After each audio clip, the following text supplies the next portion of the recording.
कुछ नहीं है, हम सिटी तो 10 दिन पहले बता देते हैं। और अपना एग्जाम्पल क्या करें बाबूजी, मैं जब पेपर देने जाता था 3 साल सीजीएल भी निकाला मैंने, तो मैं स्लीपर भी नहीं मिलती थी, धक्के खा के जाता था। तो उनका ये है कि बच्चे भी धक्के खा के जाए, फिर काय का डिजिटल इंडिया, फिर तुम देश को आगे ले गए हो। तो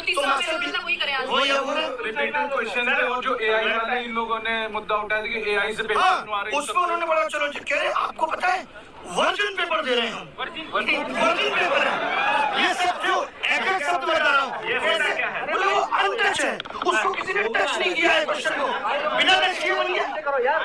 मैंने कहा एक एक पेपर में 5-5 सवाल गलत हो जाते हैं, बोले ध्यान से सुनना, मैंने कहा एक एक पेपर में 10-10 सवाल गलत हो जाते हैं। बोले पेपर अनटच है, किसी और को टच कराएंगे कि चेक कर लो एक बार तो गलत हो जाएगा, पेपर आउट होने के चांस है।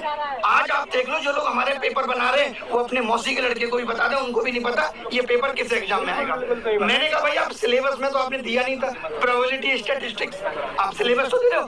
बोले उससे क्या मतलब है, बच्चों को नहीं पता कि 12th बेस्ड है और 12th में सब आता है। तो मैंने कहा ये भी लिख दो कि भाई 12th बेस्ड है, एनसीईआरटी पूछेंगे तो बोले लिख देंगे, इनडायरेक्टली तो लिखा हुआ ही है। कुल मिला के उनको किसी बात के लिए इतना सा रिग्रेट नहीं है कि बच्चे परेशान है या एग्जाम सिस्टम खराब है। उनको लग रहा है हम भी धक्के खाते थे, तुम लोग भी धक्के खाओ, धक्के खा के अच्छी बात है, नहीं तो नहीं। किसी भी बात के लिए उनको कोई रिग्रेट या परेशानी इस बात से नहीं है, वो मजे में है पूरे। और सर आप पूरे देश के शिक्षकों को आंदोलन करने के लिए बुलाए थे, अब मिलने के लिए डीओपीटी से बुलाए थे सर। हमको लगता है कि देश के तमाम शिक्षक आए हैं, सारे शिक्षक लगभग आए हैं और इतनी संख्या शिक्षकों की थी। आज जो पूरा क्रम हुआ, जैसे प्रशासन का जो आप लोगों से बिहेवियर रहा, आप एसएससी चेयरमैन से भी मिलकर आ रहे हैं, आपको क्या लगता है जो ये पूरा डीओपीटी वालों ने भी बोल दिया था कि मिलेंगे, फोन पे बात हो रही थी, बाकायदा नंबर आ रहे थे, ऐसे लग रहा था कितने सम्मान से बुलाया जा रहा है। तो आप सुबह से देख रहे हैं हर चीजों को सर, और पहले से भी लगे हुए हैं। कितना उम्मीद है कि आपके इस रिफॉर्म वाले आंदोलन से, इस मीटिंग से कुछ प्रभाव पड़ेगा या कुछ अंतर देखने को मिलेगा, कुछ सुधार होगा? जितना ज्यादा से ज्यादा बच्चा यहाँ आके बैठेगा तो इस सिस्टम को ठीक करके ही जाएंगे, क्योंकि इतनी कमियां है ना। जैसे हमने बोला माउस और कीबोर्ड, हाँ ये मानते हैं थोड़ा माउस दिक्कत कर रहा है हर जगह माउस। हमने बोला एक बच्चा पीटा गया, बोले अच्छा बच्चा पीटा गया, वीडियो कहाँ दिखाइए, लिंक दे दिया कि भाई ये वीडियो है। उनको ये भी नहीं पता, वैसे उनको एक एक बात पता है, उनको हमारी वीडियो के एक एक शब्द पता है कि हम क्या बोलते हैं। उनको ये नहीं पता कि बच्चा पीटा गया है, बच्चों के साथ अभद्र व्यवहार हो रहा है। हमने कहा इन्विजिलेटर आप ऐसे ही रख ले रहे हो, बोले फिर कैसे रखें, चेक करने जाएंगे इन्विजिलेटर क्या करता था पहले, नहीं करता था। तो कुल मिला के सारे जवाब उलूल जुलूल थे और मीटिंग बहुत ही बर्बाद हुई। जो फीस लेते हैं वो किस बात की लेते हैं अगर आप व्यवस्था ही नहीं करवा पा रहे हैं? फीस ले रहे हैं, गलत क्वेश्चन का पैसा ले रहे हैं, बस्ता रखने का पैसा ले रहे हैं, कह तो रहे हैं जो पैसा ले रहे हैं उससे रोडें बन रही है, आप तो देख ही रही हो। बच्चों की बेरोजगारी कमीशन को ये बोलना चाहिए कि गलत सवाल के आंसर का 100 रुपए आपकी रोड बनाने में लग रहा है और सबसे रोड भी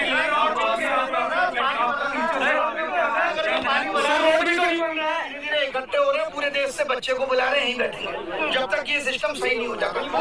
डीओपीटी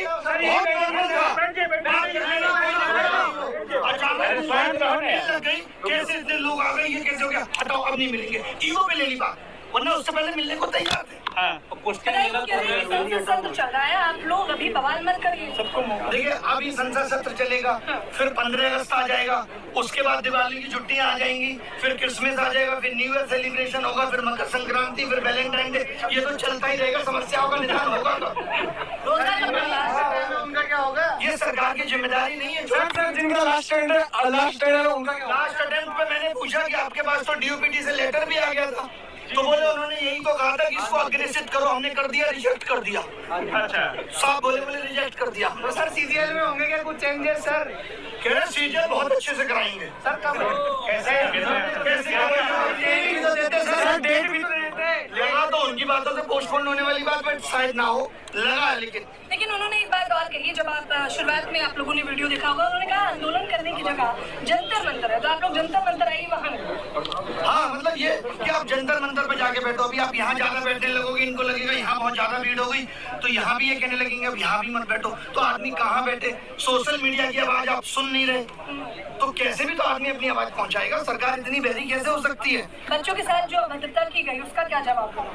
बहुत खराब है ये लोग, बच्चे छोड़िए आप टीचर टीचर्स पे लाठीचार्ज, उनको गलत तरीके से जबरदस्ती बस में बैठा के ले जाना, ये कितना गलत है। और वहाँ पे क्या कर दिया था, टीचर ये कह रहे थे कि भाई 4 लोग हम में से डीओपीटी मिनिस्टर से मिलना चाहते हैं, लेकिन उनका ईगो आज इतना बड़ा है कि वो किसी से नहीं मिल सकते। बात भी नहीं सुनेंगे बच्चे। मैं आप सबको कैमरे के माध्यम से बताना चाहता हूँ कि ये 1 साल की भर्ती है, 3 लाख करोड़ का घोटाला है और वक्त 3 लाख करोड़ के प्रूफ दूंगा। 3 लाख करोड़ के घोटाले। आप क्या अपनी नौकरी से 50,000 रुपए की उम्मीद कर रहे हैं, जहाँ इतने बड़े बड़े स्कैम चल रहे हैं। ये एडीपीटी का आना इतना आसान नहीं है।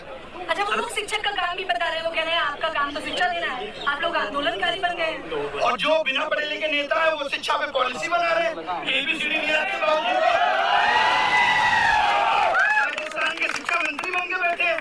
हम इनको शिक्षा पॉलिसी बनाने दें, एजुकेशन पॉलिसी बनाने को इनको दे दें, और शिक्षक बता नहीं सकता कि आपके सिस्टम में खामियां क्या है। तो ये तो दोगलापन है। अगर वो गलती ही स्वीकार नहीं करेंगे तो आप क्या करने वाले हैं? आप खुद देखिए, 5 साल पहले बोला सीईटी लेंगे, तब तक मनसाएं ठीक थी। सीईटी लेने का मतलब ही साफ साफ ये था कि भाई कॉमन एंट्रेंस टेस्ट होगा, बच्चा एक बार फॉर्म भरेगा। इनको लगा ये तो गलत हो रहा है, रेलवे अलग से 500 करोड़ कमा के दे रहा है। आपको पता होगा रेलवे में 500 रुपए फीस ले लेते हैं और कहते हैं 400 वापस करेंगे। कब वापस करेंगे ये नहीं पता है। 1 करोड़ लोगों की 400 रुपए फीस रख कर बैठे हैं। गलत सवाल पूछने पे 100 रुपए इसलिए लिए जाते हैं कि आप किसी सही सवाल को गलत ना बताएं, लेकिन अगर वो सवाल गलत ही है तो इनको 100 रुपए वो वापस करना चाहिए। एक बच्चे से 2,500 रुपए वसूल रहे हैं, तो इन्होंने कमाने का जरिया बना दिया। अभी 100 रुपए लिए जाते हैं, 100 रुपए, और एक पेपर में अब हो गया है कि 20 क्वेश्चन गलत, यानी 2,000 एक बच्चा देगा फ्री में, और कम से कम 1,000 देगा मेंस में, 3,000 देगा एक बच्चा। इसमें तो संख्या बढ़ती जाएगी, इसीलिए हर क्वेश्चन हर साल बढ़ रहे हैं। हमारे टाइम पे एक भी गलत नहीं आता था, फिर 2 गलत आए, फिर चस्का लग गया पैसे का, उससे रोड बन रही है।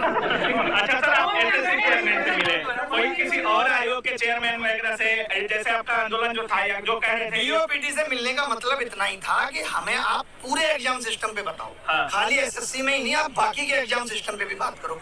कुल मिला के बात यह है कि सरकार या उनके आयोग इस वक्त विफल हो रहे हैं, क्योंकि जैसे जैसे एस्पिरेंट की संख्या बढ़ी, इन लोगों ने अपने सिस्टम को अपडेट नहीं किया। आज आधार ऑथेंटिकेशन के लिए अलग कंपनी का सहारा ले रहे हैं। एग्जाम